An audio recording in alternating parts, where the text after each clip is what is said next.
செய்திகள். புதுச்சேரியில் பரோலில் வந்து தலைமறைவான பிரபல தாதா கர்ணாவை தமிழக கேரள எல்லையில் கைது செய்த தனிப்படை போலீசார் நீதிபதி முன்பு ஆஜர்படுத்தி மீண்டும் சிறையில் அடைத்தனர். புதுச்சேரி முத்தியால்பேட்டை தொகுதியில் கடந்த 35 ஆண்டுகளாக பராமரிக்கப்படாத பாதாள சாக்கடையால் சாலையில் ஓடும் கழிவுநீர் துர்நாற்றத்தால் பொதுமக்கள் அவதி. ரெட்டியார் பாளையம் போல் விஷவாயு தாக்காமல் இருக்க முன்னெச்சரிக்கை நடவடிக்கை எடுக்க வேண்டும். தொகுதி மக்களுடன் முன்னாள் சட்டமன்ற உறுப்பினர் பொதுப்பணித்துறை தலைமை பொறியாளரிடம் மனு. புதுச்சேரி முதலியார்பேட்டை கடலூர் சாலை முழுவதும் இலவம் பஞ்சுகள் காற்றில் பறப்பதால் வாகன ஓட்டிகள் மிகவும் சிரமத்திற்கு உள்ளாகி வருகின்றனர்.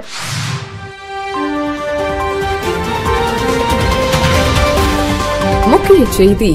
புதுவையின் AIMS institute of hotel management studies கல்வி குழுமம் 50% கட்டண சலுகை அறிவித்துள்ளது. 10வது மற்றும் 12வது தேறிய அல்லது தவறிய மாணவர்களுக்கு 1, 2 மற்றும் 3 வருட ஹோட்டல் மேனேஜ்மெண்ட் கோர்ஸ்களுக்கு 50% சிறப்பு கட்டண சலுகை. Diploma in hotel management, diploma in food production, F&B service, front office management, hotel management and catering technology, diploma in bakery and confectionery, BSc மற்றும் bachelor of work in hotel management and catering technology ஆகியவை சிறப்பான முறையில் கற்பிக்கப்படுகிறது. படிக்கும் போதே பகுதி நேர வேலை வாய்ப்பு.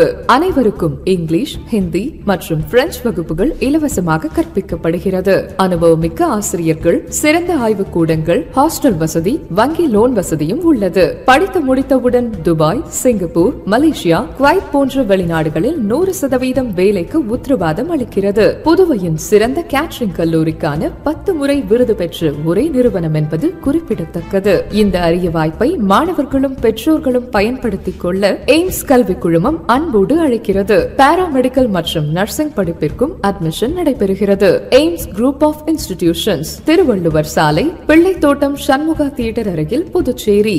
செல் 9600421333. புதுச்சேரியில் பரோலில் வந்து தலைமறைவான பிரபல தாதா கர்ணாவை தமிழக கேரள எல்லையில் கைது செய்த தனிப்படை போலீசார் நீதிபதி முன்பு ஆஜர்படுத்தி மீண்டும் சிறையில் அடைத்தனர். புதுச்சேரி முதலியார்பேட்டை அனிதா நகரை சேர்ந்த பிரபல தாதா கர்ணா கொலை வழக்கில் ஆயுள் தண்டனை பெற்று காலாப்பட்டு மத்திய சிறையில் அடைக்கப்பட்டிருந்தார்.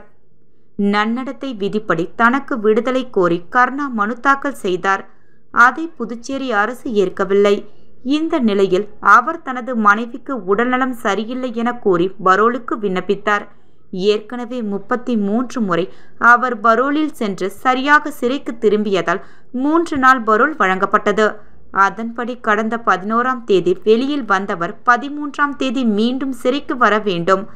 ஆனால் கர்ணா திரும்பாததை அடுத்து முதலியார்பேட்டை காவல் நிலையத்தில் மத்திய சிறை கண்காணிப்பாளர் தரப்பில் புகார் அளிக்கப்பட்டது. போலீஸ் விசாரணையில் கர்ணா தனது குடும்பத்துடன் தலைமறைவானது தெரியவந்தது. அவரை தேடப்படும் குற்றவாளியாக காவல்துறை அறிவித்தது. இந்த நிலையில் அவரது நெருங்கிய உறவினர்களும் நண்பர்களுமான 3 பேரை போலீசார் கைது செய்து விசாரணை நடத்தினர். இதனிடையே முதலியார்பேட்டை அனிதா நகரில் உள்ள கருணாவின் பூட்டிய வீட்டை கோர்ட் அனுமதியுடன் போலீசார் சோதனையிட்டனர். கர்ணாவின் நெருங்கிய கூட்டாளிகள் அளித்த தகவலின் அடிப்படையில் தமிழக கேரள எல்லையான ஒத்தக்கால் மண்டபம் என்ற பகுதியில் மறைந்திருந்த கர்ணாவை சிறப்பு படை போலீசார் தலைமறைவான 4 நாட்களுக்கு பிறகு கைது செய்தனர். தொடர்ந்து கர்ணாவை இன்று அதிகாலை புதுச்சேரிக்கு பாதுகாப்புடன் அழைத்து வந்தனர். தொடர்ந்து போலீசார் விசாரணை நடத்தினர். பின்னர் நீதிமன்றத்தில் ஆஜர்படுத்தி காலாப்பட்டு மத்திய சிறையில் அடைத்தனர். மேலும் கர்ணா தலைமறைவிற்கு உதவிய 8 பேர் போலீசார் கைது செய்து அவர்களையும் சிறையில் அடைத்தனர். புதுச்சேரி முத்தியால்பேட்டை தொகுதியில் கடந்த 35 ஆண்டுகளாக பராமரிக்கப்படாத பாதாள சாக்கடையால் சாலையில் ஓடும் கழிவுநீர் துர்நாற்றத்தால் பொதுமக்கள் அவதி. ரெட்டியார் பாளையம் போல் விஷவாயு தாக்காமல் இருக்க முன்னெச்சரிக்கை நடவடிக்கை எடுக்க வேண்டும். தொகுதி மக்களுடன் முன்னாள் சட்டமன்ற உறுப்பினர் பொதுப்பணித்துறை தலைமை பொறியாளரிடம் மனு. புதுச்சேரி முத்தியால்பேட்டை தொகுதியில் பாதாள சாக்கடையில் போதிய பராமரிப்பு இன்றி பல்வேறு பகுதிகளில் உடைந்தும் பல இடங்களில் அடைப்புகள் ஏற்பட்டும் உள்ளன. பாதாள சாக்கடை தொட்டிகள் நிரம்பி வடிந்து துர்நாற்றத்தோடு கழிவுநீர் குடியிருப்பு பகுதி மற்றும் சாலையில் ஓடுவதால் பொதுமக்கள் மற்றும் பெரும் அவதி அடைந்துள்ளனர். இந்த நிலையில் முத்தியால்பேட்டை தொகுதி திமுக முன்னாள் சட்டமன்ற உறுப்பினர் நந்தா சரவணன் தொகுதி மக்களுடன் தலைமை பொதுப்பணித்துறை பொறியாளர் சந்தித்து மனு ஒன்றை அளித்தார். அந்த மனுவில் முத்தியால்பேட்டை தொகுதியில் கடந்த 35 ஆண்டுகளுக்கு முன்பு அமைக்கப்பட்ட பாதாள சாக்கடைகள் சரியான முறையில் பராமரிக்கப்படாததால் பல்வேறு பகுதிகளில் உடைந்தும் பல இடங்களில் அடைப்புகள் ஏற்பட்டு பாதாள சாக்கடை தொட்டிகள் நிரம்பி வழிந்து துர்நாற்றத்துடன் கழிவுநீர் சாலையில் ஓடுகிறது. பலமுறை இது பற்றி புகார் கூறியும் எந்த நடவடிக்கையும் இல்லை. எனவே ரெட்டியார்பாளையம் புதுநகரில் ஏற்பட்ட சம்பவம் போல் முத்தியால்பேட்டையில் ஏற்படாமல் இருக்க முன்னெச்சரிக்கை நடவடிக்கையாக பாதாள சாக்கடைகளை தூர்வாரி சரி செய்ய வேண்டுமென்று குறிப்பிடப்பட்டிருந்தது. இதுகுறித்து நந்தா சரவணன் கூறும்போது, முத்தியால்பேட்டை தொகுதியில் பாதாள சாக்கடை அமைக்கப்பட்டு சுமார் 35 ஆண்டுகளுக்கு மேலாவதால் போதிய பராமரிப்பு இல்லாமல் சீர்கெட்டு உள்ளது. கழிவுநீர் குடியிருப்பு பகுதி மற்றும் சாலையில் ஓடுகிறது. கடுமையான துர்நாற்றம் வீசுகிறது என்று குறிப்பிட்ட அவர், புதுச்சேரி ரெட்டியார்பாளையம் பகுதியில் நடந்த அசம்பாவிதம் போல் முத்தியால்பேட்டை பகுதியிலும் நடந்து விடுமோ என்ற அச்சம் இப்பகுதி மக்களிடையே அதிகம் காணப்படுகிறது. இதுபோன்ற ஒரு அசம்பாவிதம் நடப்பதற்கு முன் போதிய பராமரிப்பு பணிகளை போர்க்கால அடிப்படையில் மேற்கொள்ள வேண்டும் என்று அவர் கேட்டுக்கொண்டார். புதுச்சேரி முதலியார்பேட்டை கடலூர் சாலை முழுவதும் இலவம் பஞ்சுகள் காற்றில் பறப்பதால் வாகன ஓட்டிகள் மிகவும் சிரமத்திற்கு உள்ளாகி வருகின்றனர்.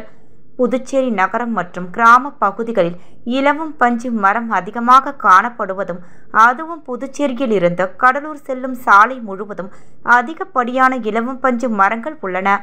இலவம் பஞ்சு மரத்தில் தற்போது காய்கள் காய்ந்துள்ளன. ஆனால் கடந்த 5 தினங்களாக அதிகப்படியான வெயில் காரணமாக காய்கள் வெடித்து பஞ்சுகள் லேசாக பறந்து வந்த நிலையில் தற்போது புதுச்சேரியில் பலத்த காற்று வீசுவதால் வெடித்த இலவம் பஞ்சுகள் கடலூர் சாலை முழுவதும் பறப்பதால் அந்த வழியாக செல்லும் வாகன ஓட்டிகள் அவதிக்கு உள்ளாகி வருகின்றனர். மேலும் வாகனத்தில் செல்பவர்கள் தங்களது வாகனங்களை சாலை ஓரமாக நிறுத்திவிட்டு பஞ்சுகள் பறப்பது நிற்கும் வரை காத்திருக்கின்றனர். ஒரு சிலர் கண்களை கையால் மறைத்து கொண்டு வாகனத்தை ஓட்டி சென்றனர். முக்கிய சாலையான முதலியார்பேட்டை கடலூர் சாலையில் தொடர்ந்து பறந்து வரும் இலவம் பஞ்சால் வாகன ஓட்டிகளும் அப்பகுதியில் வசிக்கும் மக்களும் மிகவும் சிரமமடைந்து வருகின்றனர். மேலும் அப்பகுதியில் உள்ள வீடுகள் மற்றும் கடைகளில் இலவம் பஞ்சு விழுவதால் அதிகாரிகள் உடனடியாக இலவம் பஞ்சு காய்களை அகற்ற வேண்டும் எனவும் கோரிக்கை வைத்துள்ளனர். கடல் வழியாக பயங்கரவாதிகள் ஊடுருவதை தடுக்கும் வகையில் புதுச்சேரி கடற்பகுதியில் சாகர் கவாச் ஆபரேஷன் ஒத்திகை நிகழ்ச்சி இன்று தொடங்கியது. தமிழகத்தில் ஆண்டுதோறும் கடற்பகுதியில் சாகர் கவாச் என்ற பாதுகாப்பு ஒத்திகை நடத்தப்படுகிறது. இதில் கடற்படை, கடலோர காவல்படை, மரைன் போலீசார், மத்திய தொழில் பாதுகாப்பு படை, கியூ பிரிவு, மத்திய மாநில உளவுத்துறை போலீசார் உள்ளிட்ட அனைத்து பாதுகாப்பு துறையினரும் ஈடுபடுகின்றனர். அதன்படி புதுச்சேரி மாநிலத்தில் கனகசெட்டிக்குளம் முதல் மூர்த்திக்குப்பம் வரை 6 நாட்டிக்கல் தூரத்திற்கு கடற்கரை கிராமங்களை ஒட்டியுள்ள பகுதிகளில் நவீன படகுகள் மூலம் கடலோர காவல் படையினர் ரோந்து பணிகளில் ஈடுபட்டு வருகின்றனர். கடலில் மீன்பிடித்துக் கொண்டிருந்த மீனவர்களிடம் அடையாளம் தெரியாத படகுகள் வந்தால் உடனடியாக தகவல் தர வேண்டும் என்றும் காவல் படையினர் அறிவுறுத்தினர். மேலும் கடலோர காவல் படையினரே தீவிரவாதிகள் போல் வேடமணிந்து அவர்களை சக கடலோர காவல்படை வீரர்கள் கண்டுபிடிக்கும் வகையிலும் ஒத்திகைகள் நடைபெற்று வருகிறது. புதுச்சேரி கடலோர காவல் கண்காணிப்பாளர் பழனிவேல் தலைமையில் காவல் ஆய்வாளர்கள், காவலர்கள் தொலைநோக்கு கருவி வைத்து சோதனை மேற்கொண்டனர். இன்று தொடங்கிய இந்த பயிற்சி ஒத்திகை நாளை வரை நடைபெறுகிறது. தொழிலாளர் தொழிற்சங்கத்தின் வழக்கினை நடத்தாமல் திட்டமிட்டு உள்நோக்கத்துடன் அலுவலகத்தில் இருந்து வெளியேறிய தொழிலாளர் சமரச அதிகாரி. தொழிலாளர் அடிப்படை உரிமைகள் பாதுகாக்க தொழிலாளர்கள் தொழிற்சங்கங்களுக்கும் நிர்வாகத்திற்கும் ஏற்படுகின்ற பல்வேறு கோரிக்கைகள் தொடர்பான சிக்கல்களை தீர்வு காண்பதற்கு புதுச்சேரி இளங்கோ நகரில் புதுச்சேரி அரசு தொழிலாளர் சமரச அதிகாரி அலுவலகம் இயங்கி வருகின்றது. இவ்வலுவலகத்தில் தொழிலாளர் சமரச அதிகாரியாக திரு வெங்கடேசன் அவர்கள் பணிபுரிந்து வருகின்றார். மதகடிப்பட்டு திருக்கனூர் சாலையில் களித்தீர்த்தால் குப்பத்தில் இயங்கி வரும் தனியார் தொழிற்சாலையின் தொழிலாளர்கள் அனைவரும் ஒன்றிணைந்து தொழிற்சங்கத்தினை தொடங்கி நிர்வாகத்திடம் பல்வேறு கோரிக்கைகளை வலியுறுத்தி கடிதம் வழங்கி புதுச்சேரி அரசு தொழிலாளர் சமரச அதிகாரி திரு வெங்கடேசன் அவர்கள் முன்பு 5க்கும் மேற்பட்ட வழக்குகள் தொழிற்சங்கம் நடத்தி வருகின்றது. இன்று காலை 11:30 மணியளவில் தொழிலாளர் சமரச அதிகாரி அலுவலகத்தில் தொழிற்சங்க நிர்வாகிகள் அனைவரும் வருகை தந்து இருந்தனர். தொழிலாளர் சமரச அதிகாரி திரு வெங்கடேசன் அவர்கள் திடீரென்று அலுவலகத்திலிருந்து வெளியேறினார். உதவி தொழிலாளர் அதிகாரி தொழிற்சங்க நிர்வாகிகளிடம் தொழிற்சாலையில் இருந்து நிர்வாக அதிகாரிகள் யாரும் வரவில்லை என்றும் கடிதம் வழங்கியுள்ளார்கள், 5 வழக்குகளும் மற்றொரு நாளில் நடத்தி கொள்ளலாம் என்று அலட்சியமாக கூறினார். தொழிற்சங்க நிர்வாகிகள் தொழிலாளர் விரோத போக்கின் மூலம் பணி நீக்கம் செய்யப்பட்டு தொழிற்சங்கத்தின் பல்வேறு கோரிக்கைகள் தொடர்பாக 5க்கும் மேற்பட்ட வழக்குகள் நிலுவையில் உள்ள பொழுது புதுச்சேரி அரசு தொழிலாளர் சமரச அதிகாரி திரு வெங்கடேசன் அவர்கள் செயல்பாடு நிர்வாகத்திற்கு ஆதரவாக உள்ளதென கண்டனம் தெரிவித்து தொழிலாளர் சமரச அதிகாரி திரு வெங்கடேசன் அவர்கள் மீது சட்ட ரீதியான நடவடிக்கை மேற்கொள்ள வேண்டும் என சேதராப்பட்டு, திருபுவனை, தொழிற்பேட்டை அனைத்து தொழிலாளர்கள் தொழிற்சங்கங்களின் ஒருங்கிணைப்பு நிர்வாகிகள் தொழிலாளர் உதவி ஆணையர் அவர்களை சந்தித்து கோரிக்கை விடுத்துள்ளனர். இந்நிகழ்வில் சேதராப்பட்டு, திருபுவனை, தொழிற்பேட்டை அனைத்து தொழிலாளர்கள் தொழிற்சங்கங்களின் ஒருங்கிணைப்பு நிர்வாகிகள் தா. ரமேசு, மகேந்திரன், ஜெயக்குமார், ஈடன் பாஸ்கர், ஷிப்ரோ செராமிக்ஸ் தொழிலாளர்கள் தொழிற்சங்க நிர்வாகிகள் செந்தில் ராமதாஸ் அனைவரும் பங்கேற்றனர். புதுச்சேரியில் பரோலில் வந்து தலைமறைவான பிரபல தாதா கர்ணாவை தமிழக கேரள எல்லையில் கைது செய்த தனிப்படை போலீசார் நீதிபதி முன்பு ஆஜர்படுத்தி மீண்டும் சிறையில் அடைத்தனர். புதுச்சேரி முத்தியால்பேட்டை தொகுதியில் கடந்த 35 ஆண்டுகளாக பராமரிக்கப்படாத பாதாள சாக்கடையால் சாலையில் ஓடும் கழிவுநீர் துர்நாற்றத்தால் பொதுமக்கள் அவதி. ரெட்டியார் பாளையம் போல் விஷவாயு தாக்காமல் இருக்க முன்னெச்சரிக்கை நடவடிக்கை எடுக்க வேண்டும். தொகுதி மக்களுடன் முன்னாள் சட்டமன்ற உறுப்பினர் பொதுப்பணித்துறை தலைமை பொறியாளரிடம் மனு. புதுச்சேரி முதலியார்பேட்டை கடலூர் சாலை முழுவதும் இலவம் பஞ்சுகள் காற்றில் பறப்பதால் வாகன ஓட்டிகள் மிகவும் சிரமத்திற்கு உள்ளாகி வருகின்றனர்.